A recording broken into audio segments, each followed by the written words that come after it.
the storm hadn't decided whether it wanted to drown the highway or tear it apart. Rain hit the windshield sideways, violent and impatient. My knuckles were white on the wheel. 12 hours into a double shift. Coffee burned my empty stomach. I remember thinking that if the truck broke down right then, I'd sleep in it and let the rain bury me. That's when I saw the car. Hazard lights blinking like a weak pulse. Hood up. A family huddled inside. Mother holding a child, father standing uselessly in the rain, waving with more hope than sense. I slowed without thinking. That's how it always starts. Instinct. Habit. The stupid belief that doing the right thing still matters. I pulled over, stepped into the storm, my boots filled with water immediately. "You all right?" I shouted. The man nodded too quickly. Liar's nod. Fear dressed as confidence. Car was dead. Transmission gone. No roadside service would come out in that weather. I looked at the kid in the back seat, eyes wide, scared, trusting. I didn't hesitate. "I'll tell you to the service exit," I said. "No charge." The man stared at me like I'd offered him a kidney. I hooked the car, drove slow, careful, rain screaming against steel. 40 minutes later, I dropped them at a lit station just before the highway split. The man shook my hand, firm grip, calloused palm, eyes that measured more than they thanked. "Thank you," he said. Just that. No speech, no tears. I nodded, drove away, forgot his face before the next mile marker. That was my mistake.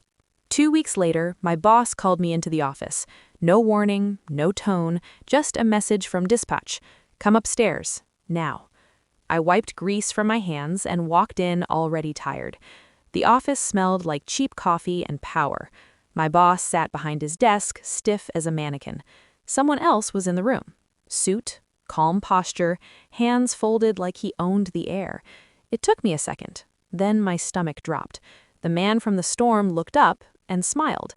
Not friendly, recognizing. That's when I knew something was wrong.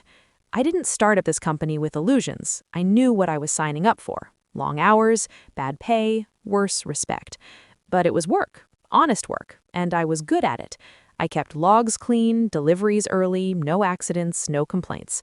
That made me valuable, which made me dangerous. My boss never liked that. He liked drivers who broke rules quietly, drivers who could be blamed loudly. The first sign came 3 months earlier, a missing fuel reimbursement, then a late delivery pinned on me when I had GPS proof otherwise. Small things, paper cuts. I noticed patterns. Routes changed last minute, logs altered, verbal instructions only, never written. He wanted deniability. I didn't confront him. I watched, because when someone starts tightening a noose, it's usually because they think you won't feel it until it's too late. Back in the office, my boss cleared his throat. "This is Mr. Hale," he said, "from corporate." Corporate. The word hit harder than any accusation. Hale stood and walked toward me, same measured steps as in the storm, same eyes. "You helped my family," he said calmly. Not a question. I nodded. "No charge," he added. I nodded again. He turned to my boss. "This driver," he said, "is the one you reported for falsifying logs and misusing company equipment?"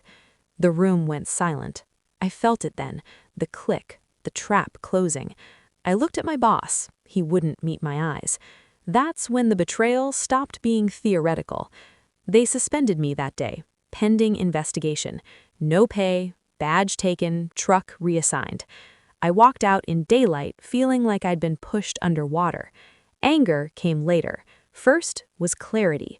My boss needed a fall guy, someone clean enough that the fall would look believable, someone who wouldn't fight.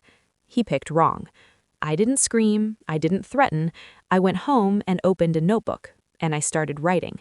Dates, times, route changes, recorded calls I'd never deleted, dash cam backups I'd mirrored to a private drive, GPS pings my boss forgot existed. I reconstructed the last 6 months of my life like a crime scene. And I smiled, because it wasn't just my noose, it was his rope.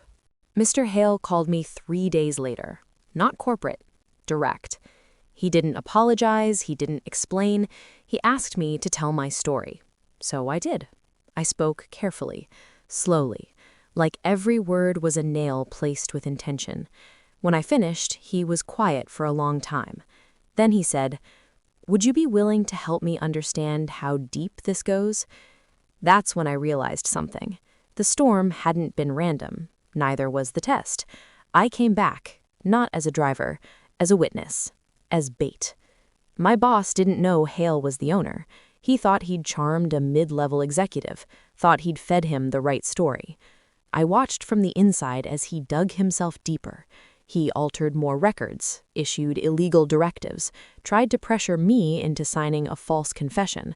I signed nothing. I recorded everything. Each move he made felt heavier, sloppier. Desperate men always rush at the end. I let him think I was scared. I perfected it. The confrontation happened in the same office, same chair, same cheap coffee smell. But this time, I wasn't alone. Hale sat beside me, silent. My boss started talking, fast, defensive, lying with muscle memory. Hale let him finish. Then he slid my notebook across the desk, then the recordings, then the logs, piece by piece, slow, surgical. I watched the realization hit him in stages: confusion, denial, fear, understanding. He didn't beg, he just went quiet. That was better. 2 hours later, security walked him out. No shouting, no scene, just a man shrinking in real time. Hale offered me my job back. I declined. He offered me a better one. I accepted. Not because of the money, because I had learned something important. Power doesn't announce itself. It waits.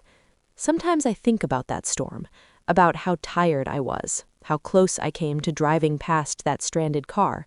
If I had, none of this would have happened. But then I remember the handshake, the weight of it, and I understand now. That wasn't gratitude, that was recognition. I wasn't rewarded for being kind, I was tested for being decent. And when I was betrayed, I didn't break. I planned. That's the difference. That's how you survive. That's how you win.